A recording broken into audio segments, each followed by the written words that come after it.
Я видела его вчера по новостям. Он говорил о том, что видно Распутин с таким, как он, легко не дома, не в гостях. И я хочу теперь такого, как Путин. Такого, как Путин, полного сил. Такого, как Путин, чтоб ты не пил. Такого, как Путин, чтоб не обижал. Такого, как Путин, чтоб не убежал.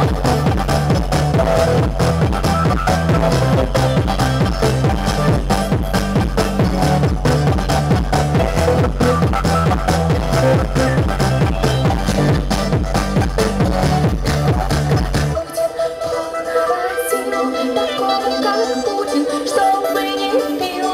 Такого, как Путин, чтоб не обижал.